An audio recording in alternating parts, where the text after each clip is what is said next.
Hello and welcome to my channel.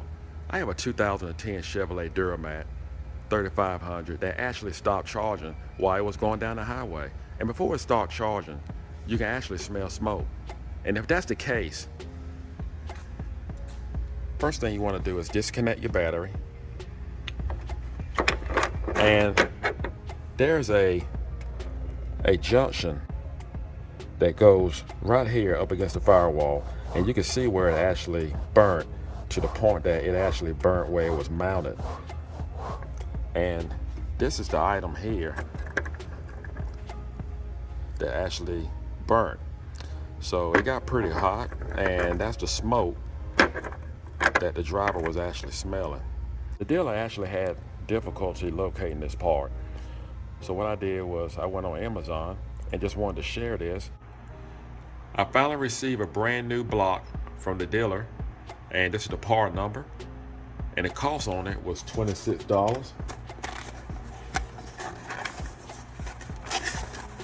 See what we got.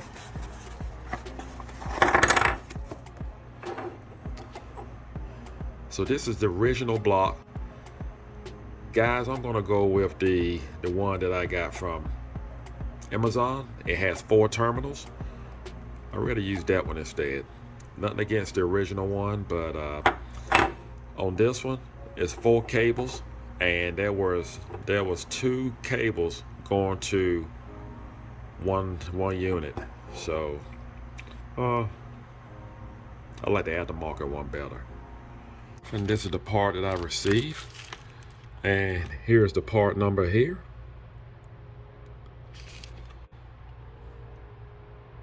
Well, it didn't take me long to mount it in, and I hooked my 4 wires back up. And what I did was I just took 2 5/16 self-tapping screws and actually mounted back where the old one came from, and just reconnect the battery, and just make sure you connect the positive battery post first, negative battery post last. And you have to admit, it is much more heavier duty than the original one that actually came off of it. I'm gonna start the vehicle up, and we're just gonna check out voltage and see where we are.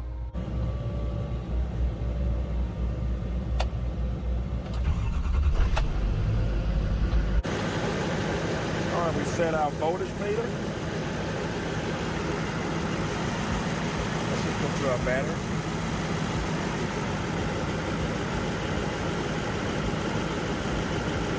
That's what we want, 14.2.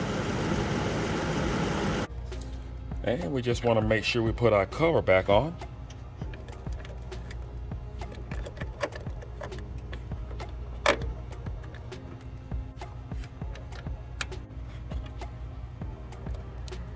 And there you have it. Well, that was my little known tip for today. I want to thank you for watching, and I hope this video was helpful. Do not forget to subscribe. Take care.